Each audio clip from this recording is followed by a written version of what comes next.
Let's pick up where we left last time. Each application has an app ID associated with it. In some cases, multiple applications can share the same app ID, as you can see there. So in order to start and stop an application, you need to be using an app ID that is shown in this chart. So if you look at just the options for WAED command, you can see there is a start, stop, restore, and status. So let's look up status. So status shows the list of running applications. So if you want to start an app, just pass the app ID as you see in the table. So this starts the app number 4, which is Wacko Peko. And it takes like 5 to 10 seconds to start each app. So once you see the app has been launched successfully, you should be able to browse to the site and you can test using your favorite proxy tool or any web application hacking tool.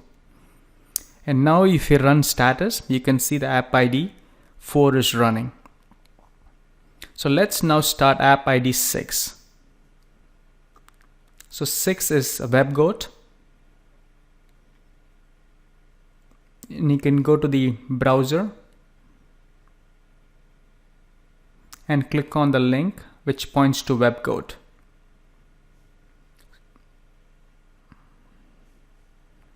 So it might take a second to launch.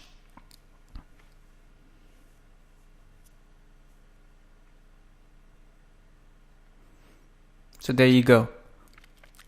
And let's run another app. Say 1. So as you saw in the beginning, app ID 1 starts 3 different applications on this table. So the first one is a custom app, Java app which I developed, and the other 2 are applications that are available in the web. So once you get the successfully started message, you should be able to browse onto those links.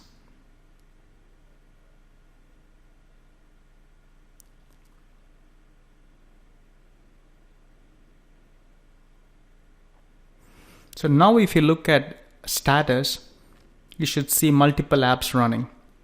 So which makes it easier for you to stop the app if required.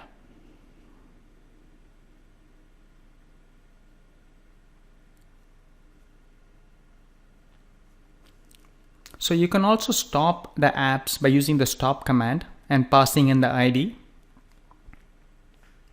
So once you stop the application, it releases your RAM. So I strongly recommend just running the apps you're working on currently.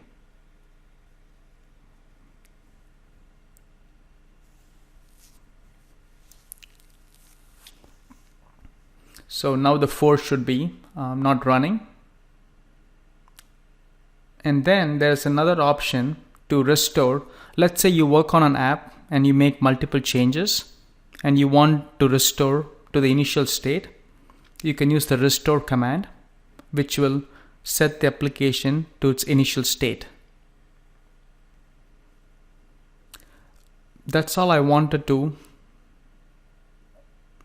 walk through in this applications, and in future tutorials I will show how to use a proxy to test some web applications.